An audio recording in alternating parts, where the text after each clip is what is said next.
भारतीय इतिहास का एक ऐसा युद्ध जिसने पूरी दुनिया को फतह करने की चाहत रखने वाले विश्व विजेता सिकंदर के विजयी रथ को रोक दिया। लगभग 2300 साल पुराने एक भारतीय राजा ने वो कर दिखाया जो पूरी दुनिया का कोई भी राजा कर नहीं सका, क्योंकि वे उस वक्त हिंदुस्तान के सबसे ताकतवर राजाओं में से एक थे। उन्होंने विश्व विजेता सिकंदर को ऐसी धूल चटाई कि आत्मग्लानि में ही धीरे धीरे उसकी मौत हो गई। हम बात कर रहे हैं महाराजा पोरस यानी कि पुरुषोत्तम महाराजा पोरस की, जिन्हें ग्रीक यूनानियों ने अपनी भाषाओं में राजा पोरस कहा, और वो युद्ध था झेलम का युद्ध यानी बैटल ऑफ हाइडेस्पीच। हमारे इतिहास के पन्नों में महाराजा पोरस एवं इस हाइडेस्पीच युद्ध के बारे में बहुत कम जानकारी मिलती है, परंतु उसी समय के सिकंदर के बारे में भरपूर जानकारी मिलती है। इसके भी कारण है जिसे आगे चल के मैं आपको वीडियो में बताऊंगा। इस युद्ध के निर्णय का भी विवाद है। कोई कहता है कि सिकंदर ने, तो कोई कहता है महाराजा पोरस ने इस युद्ध को जीता। कोई ये भी कहता है कि इस युद्ध का निर्णय नहीं हुआ था बल्कि उन दोनों के बीच संधि हुई थी। तो आइए जानते इस वीडियो में महाराजा पोरस एवं झेलम युद्ध के इतिहास की पूरी कहानी। इतिहासकारों का मानना है महाराजा पोरस महान योद्धा चंद्रवंशीय राजा ययाति के बेटे पौरव के वंशज थे। भागवत पुराण एवं महाभारत में राजा ययाति का जिक्र मिलता है। राजा पोरस का साम्राज्य पंजाब के झेलम नदियों एवं चिनाब नदियों के बीच फैला हुआ था।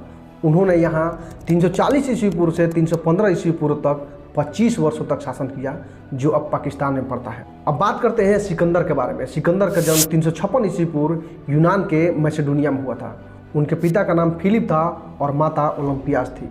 सिकंदर का एक प्रिय घोड़ा था जिसका नाम बुकाफेलस था, और सिकंदर को ज्ञान देने वाले गुरु का नाम था अरस्तु। कहा जाता है कि सिकंदर राजा बनने के लिए अपने पिता और जितने भी भाई बहन थे सबकी हत्या करवाता है। उसके बाद वह वहाँ का शासक बन जाता है। शासक बनने के बाद सिकंदर विश्व विजेता बनना चाहता था, इसलिए वह आसपास के हर एक इलाके को, जितना वहाँ आसपास के देश थे, हर किसी को जीतने के बाद उसकी नज़र फिर पड़ती है भारत साम्राज्य पर, और फिर वह निकल पड़ता है हिंदुस्तान को फतह करने के लिए। वक्त था 326 ईस्वी पूर्व, जब सिकंदर ने भारत पर आक्रमण किया। उस समय उत्तर भारत में 3 राजाओं का शासन था, अम्भी, अभिसार और पोरस। सिकंदर सिंधु नदी के रास्ते भारत पहुंचा और सबसे पहले तक्षशिला पहुंचा। उस वक्त सिकंदर के नाम का इतना खौफ एवं दहशत था कि वह जहां भी जाता था उसके सामने राजा महाराजा भयभीत होकर के आत्मसमर्पण कर देते थे। तक्षशिला में भी ऐसा ही हुआ। जब वह तक्षशिला पहुंचा तो वहां के राजा अम्भी ने उसके सामने आत्मसमर्पण कर दिया और उसका भव्य स्वागत किया। उसके बाद फिर राजा अभिसार ने भी ऐसा ही किया, वो भी उसके सामने घुटने टेक दिया, और फिर जिसके वजह से सिकंदर का हौसला और भी बुलंद होते गया।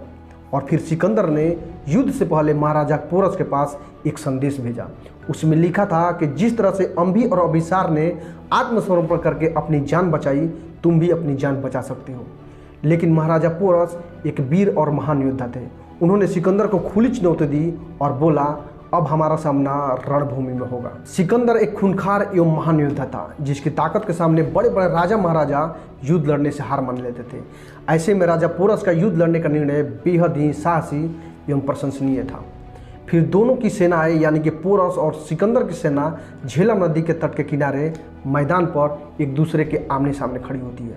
सिकंदर की सेना पोरस की सेना से 3 गुना से भी ज़्यादा थी, लेकिन फिर भी बिना किसी खौफ के बेखौफ होकर के पोरस और उसकी सेना सिकंदर के सामने निडर होकर खड़ी थी। फिर पोरस ने अपनी सेना को हुंकार भरते हुए सिर्फ एक ही जोशीला बात कहा, आज इनका सर्वनाश कर दो। फिर क्या था, एक भीषण एवं विनाशकारी युद्ध होता है, जिसे इतिहास में झेलम का युद्ध यानी कि बैटल ऑफ हाइडेस्पीच का युद्ध कहा जाता है, जो पोरस एवं सिकंदर के बीच हुआ था। इस युद्ध के बारे में एक खास बात और थी। सिकंदर ने पहली बार हाथियों की सेना देखी थी। महाराजा पोरस अपने विशालकाय हाथी पर सवार होकर के सिकंदर की सेना को धूल चटा रहे थे। सिकंदर के सामने पहली बार ऐसा कोई वीर योद्धा शासक मिला था जो उसे घुटने टेकने पर मजबूर कर दिया, और फिर सिकंदर को हार का सामना करना पड़ा। लेकिन यूनानी इतिहासकारों का कुछ और ही कहना है। उन्हीं यूनानी इतिहासकारों के बारे में कुछ इतिहासकारों का मानना है कि सिकंदर के साथ में कुछ ऐसे चापलूस एवं चाटुकार इतिहासकार थे जो हमेशा सिकंदर को ऊंचा एवं महान दर्शाते थे। उन्हीं चाटुकारों के अनुसार सिकंदर ने जब इस युद्ध को जीता तो पोरस से पूछा कि तुम्हारे साथ में कैसा व्यवहार किया जाए, तो उन्होंने कहा वैसा ही जैसा एक राजा दूसरे राजा के साथ कहा। इस बात सुन करके सिकंदर काफ़ी प्रभावित हुआ और उन्हें उनका राज वापस लौटा करके फिर उन्हें अपना दोस्त बना लिया। चूँकि सिकंदर का जीवन चरित्र एवं आचरण दर्शाता है कि वह एक शराबी, निर्दयी, अत्याचारी एवं अत्यंत ही खूंखार लड़ाकू था। उसने सत्ता हासिल करने के लिए अपने पिता एवं भाइयों का कत्ल करवा दिया, तो फिर वह दुश्मन राजा के साथ में इतनी दरियादिली कैसे दिखला सकता है? सोचने वाली बात है। इतना ही नहीं, और आगे जब वो भारत पहुंचता है तो ब्यास नदी को पार करने से इनकार देता है और अपने वतन लौट जाता है। यहाँ भी सोचने वाली बात है कि जो सिंधु नदी पार करके भारत पहुंच सकता है, वह ब्यास नदी को पार करके और भारत के हिस्से में पहुंच सकता था। लेकिन अगर वह जीता होता तो भारत के और हिस्से में वो पहुंच सकता था। लेकिन यहाँ भी सच्चे तथ्यों में लीपापोती जरूर की गई है। इससे साफ पता चलता है कि जरूर ही सच्चे तथ्यों पर लीपापोती की गई है, क्योंकि उसके सामने पूरा हिंदुस्तान अभी बाकी था। और फिर सिकंदर 325 ईस्वी पूर्व भारत से वापस लौट गया और वतन वापसी के दौरान ही 323 ईस्वी पूर्व 33 वर्ष की अवस्था में बेबीलोन में उसकी मौत हो गई।